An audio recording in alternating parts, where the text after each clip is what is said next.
Olá, sejam bem-vindos a este canal dedicado à literatura. Hoje vou continuar falando sobre As Mentiras que os Homens Contam, um livro de crônicas de Luiz Fernando Veríssimo. Este livro é indicado para o primeiro exame de qualificação da UERJ. A primeira crônica de hoje é Ecos de Carnaval. É uma crônica que conta a história de um casal que desenvolveu um código para se comunicar de longe, à distância, quando estavam em reuniões sociais. E o código era o seguinte: quando ele esfregava o nariz, queria dizer vamos embora. Quando ela puxava o lóbulo da orelha esquerda, queria dizer cuidado. Geralmente, um aviso para ele mudar de assunto. Puxar o lóbulo da orelha direita significava pare de beber. Se ele então girasse a aliança no dedo, era para dizer não chateia. Se depois ela coçasse o queixo, era você me paga. Só que teve uma coisa, o código não funcionou porque o marido bebeu muito e a esposa ficava fazendo sinal para ele. Ela começava a puxar a orelha, né? E ele confundia a orelha esquerda dela com a direita e pensara que a mensagem era não beber mais. E enquanto girava a aliança cintosamente no dedo, né, querendo dizer não chateia, ele continuava bebendo e ali no meio da conversa, a gargalhadas, né, ele começa a contar o caso das vassouradas. Então ele conta ali no meio dos convidados a história de um casal que brigou porque o marido tinha saído no carnaval de sarong, estava saindo de manhã, né, indo para o carnaval, e a esposa pegou ele saindo, não de manhã, de madrugada, e o marido levou umas vassouradas por causa disso. E todo mundo riu. A esposa chamou a atenção do marido, porque esta história tinha acontecido com o casal anfitrião. Ela fica muito brava e diz assim: você não sabia que foi com eles que isso aconteceu? Com os donos da casa? Então, olha que gafe. A mulher chama a atenção do marido e eles em casa resolvem, né, conversar sobre o assunto e o marido fala, ó, pode tudo, menos dar vassourada. E, enfim, eles decidem que o mal já estava feito e que o melhor a fazer era repassar o código para que essas coisas nunca mais acontecessem.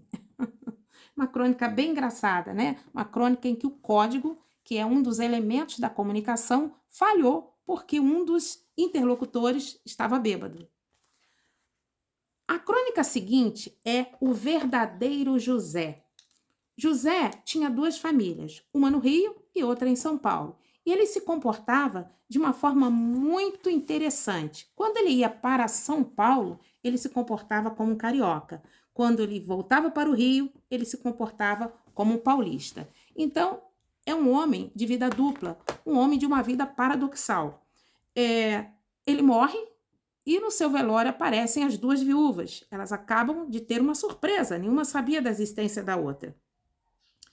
E, para não dar confusão, eis que surge um advogado, o doutor Lupércio, que vai tentar amenizar a situação. E o doutor Lupércio diz que, na verdade, o José, ele era a imagem carioca do paulista. Que José, quando fazia o papel do paulista proverbial no Rio, ele era motivo de gozação. E quando fazia o carioca em São Paulo, era estratégia de venda. E assim ele vai tranquilizando as duas viúvas para que não haja um escândalo ali no velório. A próxima crônica é Homem que é Homem, que é uma crônica muito engraçada que faz uma crítica à sociedade machista. Ele começa com a definição do que é homem, né? Homem que é homem. Ele brinca, homem que é homem não usa camiseta sem manga, a não ser para jogar basquete. Homem que é homem não gosta de canapés, de cebolinhas em conserva ou de qualquer outra coisa que leve menos de 30 segundos para mastigar e engolir. Aí ele vai contando esses absurdos, né?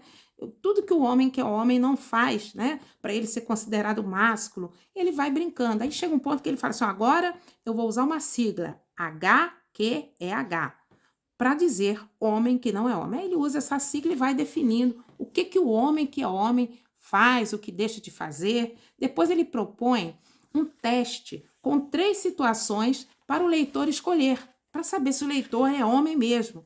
E depois ele é uma pegadinha, na verdade, porque ele diz o seguinte, que um homem que é homem não responde a testes. Um homem que é homem não faz essas coisas.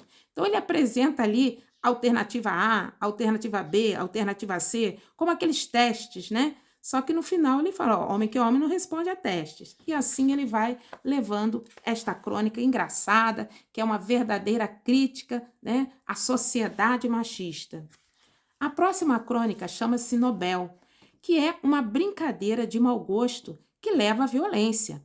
Em Nobel, há um diálogo entre dois personagens, em que um mente sobre um tal